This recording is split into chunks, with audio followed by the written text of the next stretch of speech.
السلام علیکم۔ بلیٹن میں خوش آمدید۔ سب سے پہلے بات کریں گے کشمیریوں کی۔ لائن آف کنٹرول کے دونوں اطراف اور دنیا بھر میں بسنے والے کشمیری آج یوم شہدائے کشمیر منا رہے ہیں۔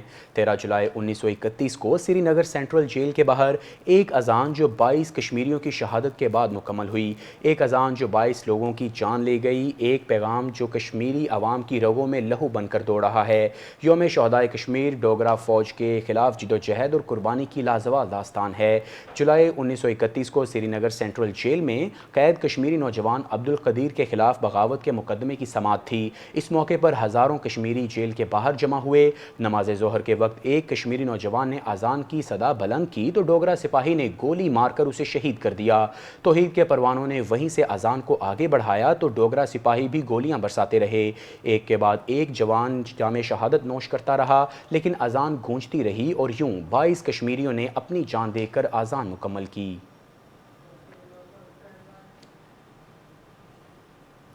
کشمیریوں کے حوالے سے وزیراعظم عمران خان کا بیان بھی سامنے آیا ہے۔ وزیراعظم عمران خان نے کہا کہ بھارت سے آزادی تک کشمیریوں کی جائز جدوجہد کی حمایت جاری رکھیں گے۔ پاکستان کشمیریوں کے استصواب رائے کے حق کے لیے ثابت قدم کھڑا ہے۔ وزیراعظم عمران خان نے یوم شہدائے کشمیر پر کشمیریوں کی نسل در نسل جدوجہد آزادی کو سلام پیش کرتے ہوئے کہا کہ اپنے پیغام میں کہا کہ شہدائے 13 جولائی کے لواحقین اس کے بعد کی نسلیں آزادی کے لیے قربان ہوئیں۔ کشمیریوں نے بھارتی تسلط سے آزادی کے لیے نسل در نسل جانیں قربان کی۔ یہ قربانیاں ہندو توا سوچ کے تحت کشمیریوں کی شناخت ختم کرنے کی بھارتی کوششوں کی ناکامی ہیں۔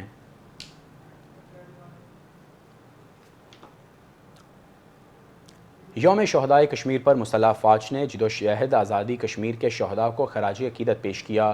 D G I S P R نے کہا کہ شہداء کے لہو کا ایک ایک قطرہ فراموش کیا جائے گا اور نہ ہی معاف کیا جائے گا۔ اپنے ٹویٹ میں D G I S P R کا کہنا تھا کہ یوم شہدائے کشمیر آزادی کے لیے بہادر کشمیریوں کی لازوال قربانیوں کی یاد دلاتا ہے۔ شہداء کے لہو کا ایک ایک قطرہ نہ فراموش کیا جائے گا اور نہ ہی معاف کیا جائے گا۔ انہوں نے مزید کہا کہ دہائیوں سے جاری بھارتی مظالم ناقابل تسخیر جذبے اور جدوجہد آزادی کو دبانے میں ناکام رہے۔ انشاءاللہ کامیابی کشمیریوں کا مقدر ہے۔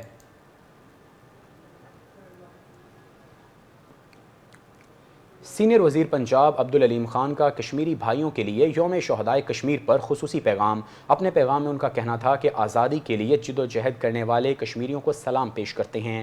اپنے پیغام میں عبدالعلیم خان کا کہنا تھا کہ یوم شہدائے کشمیر یاد دلاتا ہے کہ بھارت ناپاک عزائم میں کامیاب نہیں ہوگا۔ بھارت کو ایک نہ ایک دن کشمیریوں کا حق خود ارادی تسلیم کرنا ہوگا۔ مودی یاد رکھے کہ اس نے معصوم شہریوں پر طویل ترین لاک ڈاؤن کیا۔ سینئر وزیر علیم خان کا مزید کہنا تھا کہ اب نہتے کشمیریوں کو زیادہ دیر ان کے حق سے محروم نہیں رکھا جا سکتا۔ بھارتی سرکار کو مقبوضہ کشمیر میں کیے گئے ظلم و ستم کا جواب ضرور دینا ہوگا۔ آج ساری قوم کشمیری حریت پسندوں کو خراج تحسین پیش کر رہی ہے۔ وزیر خارجہ شاہ محمود قریشی نے کہا ہے کہ حق خود ارادیت کے عظیم مقصد کے حصول کے لیے کشمیریوں کی قربانیوں کا سفر آج تک جاری ہے۔ کوئی بھی جبراً غیور کشمیریوں کے جذبہ جانثاری پر غالب نہیں آ سکتا۔ یوم شہدائے کشمیر کے موقع پر وزیر خارجہ شاہ محمود قریشی نے ٹویٹر پیغام میں کہا کہ آج میں کشمیریوں کے 22 غیور نوجوانوں کے جذبے اور ہمت کو سلام پیش کرتے ہیں، جنہوں نے 13 جولائی 1931 کو ڈوگرا سامراجی قوتوں کو للکارا اور جام شہادت نوش کیا۔ وزیر خارجہ شاہ محمود قریشی نے اپنے پیغام میں کہا کہ دہائیوں سے جاری حق خود ارادیت کی جدوجہد کو پھر سے تر و تازہ کر دیا گیا۔ حق خود ارادیت کے اس عظیم مقصد کے حصول کے لیے قربانیوں کا سفر آج تک جاری ہے۔ وزیر خارجہ کا مزید کہنا تھا کوئی بھی جبراً غیور کشمیریوں کے جذبہ جانثاری پر غالب نہیں آ سکتا۔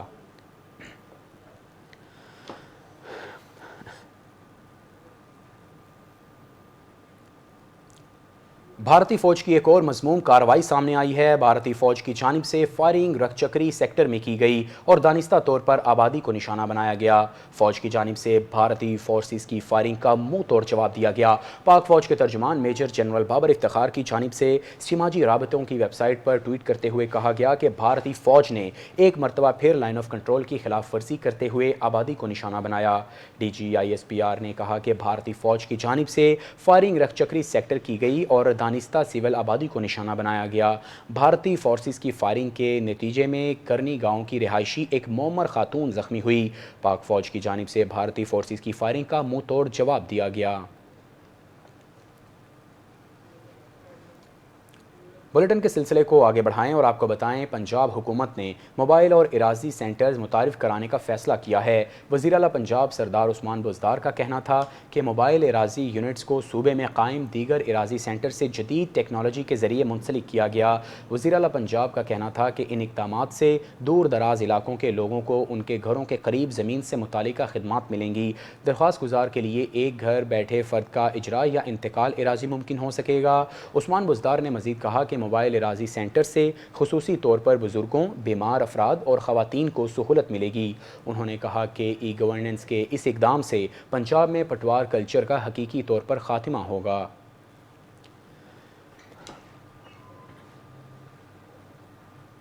کرونا وائرس کی بات کی جائے تو آپ کو بتائیں ملک بھر میں کرونا کے وار تھم نہ سکے۔ گزشتہ 24 گھنٹوں میں مزید 69 افراد جان کی بازی ہار گئے۔ جاں بحق افراد کی تعداد 5266 ہو گئی۔ ملک بھر میں کرونا کے وار جاری، اموات کا سلسلہ تھم نہ سکا۔ National command and operation centre کے تازہ ترین اعداد و شمار کے مطابق گزشتہ 24 گھنٹوں کے دوران ملک بھر میں کرونا سے مزید 69 لوگوں کی اموات ہوئی۔ وائرس سے متاثرہ مریضوں کی تعداد 2,43,599 تک پہنچ گئی۔ NCOC کے مطابق 1,61,917 مریض صحت یاب ہو چکے۔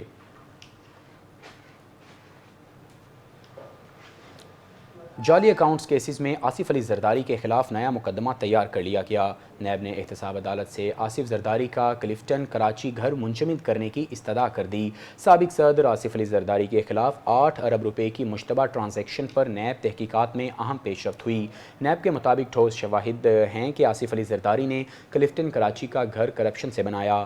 گھر کی خریداری کے لیے آصف علی زرداری کے اسٹیون گرافر نے رقم دی۔ نیب کے موقف کے مطابق آصف علی زرداری کو کلفٹن کراچی گھر کا سوال نامہ دیا جس کا کوئی جواب نہیں دیا گیا۔ اسٹینوگرافر مشتاق کے اکاؤنٹ سے گھر کی خریداری کے لیے 15 کروڑ روپے دیے گئے۔ آصف علی زرداری کا کلفٹن کراچی میں خود گھر کی خریداری کا کوئی ثبوت نہیں ملا۔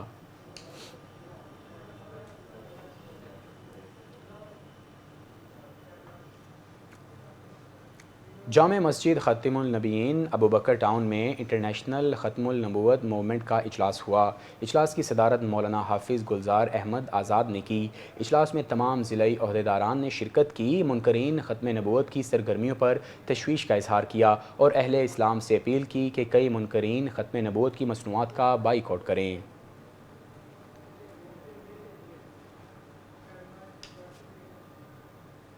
بلیٹن میں یہاں وقت ہوا ایک بریک کا، آپ دیکھتے رہیے اسٹار ایشیا نیوز۔